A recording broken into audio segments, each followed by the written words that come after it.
కాన్స్టిట్యున్సీలో వచ్చేసి వైఎస్ఆర్సీపీ బలంగా ఉంది. సో వైఎస్ఆర్సీపీ వస్తే మీ సైడ్ ఎక్కువ అంటే అభివృద్ధి జరుగుతుంది అనుకోవచ్చు? అవుతుంది మేడం, కంపల్సరీ ఆల్రెడీ కొంచెం జరుగుతుంది. ఇంకా బెటర్గా మళ్ళీ జగన్ సార్ సీఎం అయితే మళ్ళీ అభివృద్ధి బాగా ఇంకా డెవలప్మెంట్ జరుగుతుంది.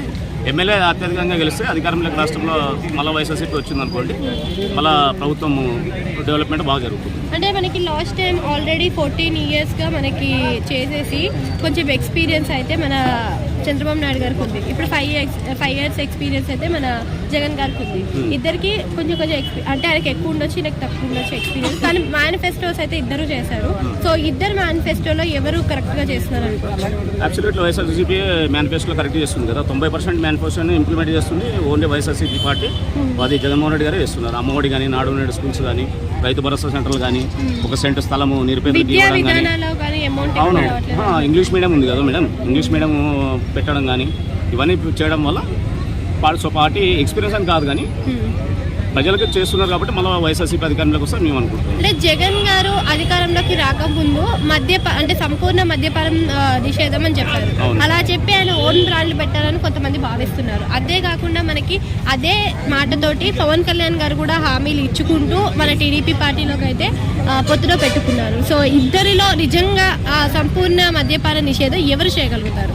సంపూర్ణ మద్యపాన నిషేధము అందుకే జగన్మోహన్ రెడ్డి గారు ఏం చెప్పారు, నేను ఒకటేసారి చేస్తానని చెప్పలేదు, విడతల వారిగా చేస్తాను అన్నాడు. అదే విడతల వారిగా బెల్ట్ షాపులు తీసేశారు. ఇప్పుడు సిట్టింగ్ లేదు ఏపీలో.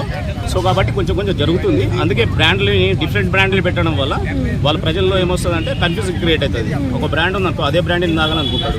సో కన్ఫ్యూజ్ చేయడం వల్ల ఆ బ్రాండ్లు డిఫరెంట్గా ఉంటుంది కాబట్టి అది చేసేస్తున్నారు. ఇంకోటి మీకు జగన్మోహన్ రెడ్డి ఇచ్చిన పర్మిషన్స్ కావు, ఇది అసెంబ్లీలో చెప్పాడు జగన్మోహన్ రెడ్డి.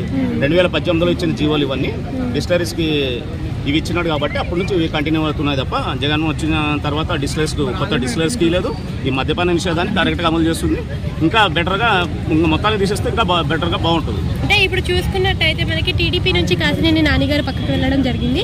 అండ్ వైఎస్ఆర్సీపీ నుంచి కూడా అంబటి రాయుడు గారు తీసేయడం జరిగింది. సో ఆయన ఏమంటున్నారు అంటే నేను పార్టీలో నుంచి రాజీనామా చేయడానికి రెడీగా ఉన్నాను అని చెప్పేసి కాసినేని నాని గారు చెప్పారు. ఇప్పుడు ఇక్కడ నుంచి చూసుకున్నట్టయితే మనకి నేను కొన్ని రోజులు పాలిటిక్స్కి దూరంగా ఉంటానని చెప్పేసి అంబటి రాయుడు గారు చెప్పారు. సో అంబటి రాయుడు గారు పార్టీలో నుంచి తప్పుకోవడం, అక్కడ కాసినేని నాని గారు తప్పుకోవడం పార్టీలకి ఎఫెక్ట్ అవ్వే ఛాన్స్ ఉందా? అంటే వ్యక్తులు పార్టీల నుంచి తప్పుకోవడం వల్ల వ్యక్తులకి పార్టీకి ఏం నష్టాలు ఉండవు. ఆ వ్యక్తులు పార్టీని ఎవరు వదిలేసినా ఎవరు పోయినా పార్టీ అనేది ఆల్టర్నేట్గా ఉంటుంది. అది టీడీపీ పార్టీ అయినా, వైఎస్ఆర్సీపీ అయినా, జనసేన అయినా అందరూ ఉంటారు కాబట్టి లీడర్లు పోయినంత మాత్రం పార్టీ నాయకుడు అయితే పోడు కదా. నాయకుడు పోతే ప్రాబ్లం, లీడర్లు పోతే పెద్ద ప్రాబ్లం ఏం లేదు. దాన్ని ఫుల్ఫిల్ చేస్తుంది ఆ పార్టీని అయిపోయినా ఫుల్ఫిల్ చేస్తుంది. నెక్స్ట్ ఎలక్షన్స్కి ఎవరైతే బెటర్గా ఉంటారని వాళ్ళు వ్యక్తిగత కారణాల వల్ల రాజీనామాలు చేయొచ్చు ఉండొచ్చు. ఆళ్ళ రామకృష్ణారెడ్డి గారు వ్యక్తిగత కారణాల వల్ల రాజీనామా చేశారు. దాని పార్టీకి ఏమి అంటగట్టలేం కదా. పార్టీ అనేది ఎప్పుడు ఉంటుంది కాబట్టి పార్టీ కోసం పనిచేసే వాళ్ళు పనిచేస్తూనే ఉంటారు. లాస్ట్ టైం వైఎస్ఆర్సీపీకి 151 సీట్స్ అయితే రావడం జరిగింది. ఇప్పుడు వైనాట్ 175 అంటున్నారు. సో మరి ఇప్పుడు ఏ పార్టీకి ఎంత ఆశించవచ్చు?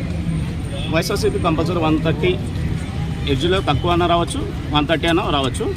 టీడీపీ పార్టీకి జనసేన పార్టీలు ఎందుకు తక్కువ వస్తాయంటే నేను చెప్తాను. జనసేన పార్టీ 25 సీట్లు ఇచ్చింది అనుకోండి, జనసేన పార్టీ కంపల్సరీ 20 సీట్లో పోటీ చేసి పోటీని మొత్తానికి 25 గెలవాలి.